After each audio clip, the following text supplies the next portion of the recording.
আপনারা নিশ্চয়ই এরকম বিভিন্ন পোস্ট সোশ্যাল মিডিয়ায় দেখেছেন, কিন্তু এগুলো কিভাবে তৈরি করে জানেন কি আপনারা? আজকে আমি এটা নিয়ে একটা ভিডিও করেছি, সম্পূর্ণ টিউটোরিয়াল, ছোট্ট একটা ভিডিও। তাহলে চলো শুরু করা যাক।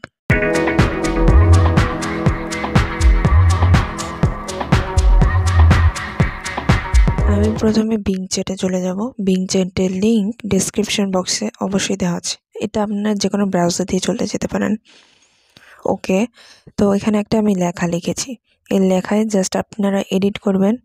এই যে ফেসবুকের জায়গায় যে কোনো কিছু সোশ্যাল মিডিয়া যে কোনো দিতে পারেন, আর ইউজার নেম চেঞ্জ করবেন। আর এই লেখাটা ডিসক্রিপশন বক্সে দেওয়া আছে, অবশ্যই চেক করবেন।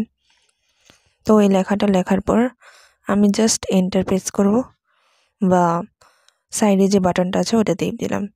তো এটা জেনারেট হচ্ছে। ওকে, সো এখানে বিং চ্যাট বলছে যে আমি চেষ্টা করছি জেনারেট করার।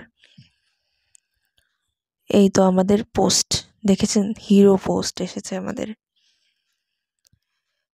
সোশ্যাল মিডিয়ায় এসব পোস্ট দিতে পারেন। এই যে ফেসবুকের, আমার কিন্তু খুব ভালো লেগেছে পোস্টগুলো। টপ ট্রিক্স 1.0 লেখা এখানে দেখতে পাচ্ছেন। এগুলো আপনারা নিজেদের ইউজার নেম লিখে পরে নিজেদের মতো আর কি জেনারেট করতে পারেন। এখন আমি চাইছি যে এই ছেলেটার বদলে একটা মেয়ে দিতে চাইছি, দেখি এটা হয় নাকি।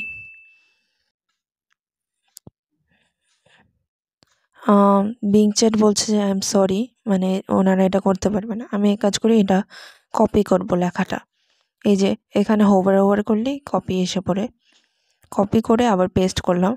তারপরে এখানে একটা জায়গায় এডিট করে আমি গার্ল লিখে দেব। আমি অ্যান অ্যানিমেটেড গার্ল ক্যারেক্টার করলাম, আর যে ফেসবুকের জায়গায় ইনস্টাগ্রাম দিয়ে দিলাম। এখন দেখি কীরকম পিক আসে। আই ক্যান জেনারেট, এটা জেনারেট করতে পারবে। দেখেছেন কত আগের বার জেনারেট করলো না, এটা ঠিকই করলো। তো এই যে আমাদের মেয়ে ছবি দিয়েছে, অ্যানিমে ক্যারেক্টার। টপ ট্রিক্স 1.0 লেখা আছে। এগুলো আপনারা বিভিন্ন সোশ্যাল মিডিয়ায় পোস্ট করতে পারেন। আপনারা চাইলে লেখাগুলোকে বিভিন্ন এডিটও করে, এই যে যেমন আমি যে ক্যাজুয়াল ড্রেস দিয়েছি, এই ড্রেসগুলোকে চেঞ্জ করে অনেক কিছু এডিট করে নিজেদের মতো ফটো জেনারেট করতে পারেন। আর বিং চ্যাটের ভিডিও কিন্তু আমি ডেসক্রিপশন বক্সে দিয়ে দিয়েছি। এই হলো আমাদের আজকের ভিডিও। কেমন লাগলো জানাবেন। নতুন নতুন ভিডিও পেতে আমাদের চ্যানেল সাবস্ক্রাইব করতে ভুলবেন না, আর নিজেদের খেয়াল রাখুন। ধন্যবাদ।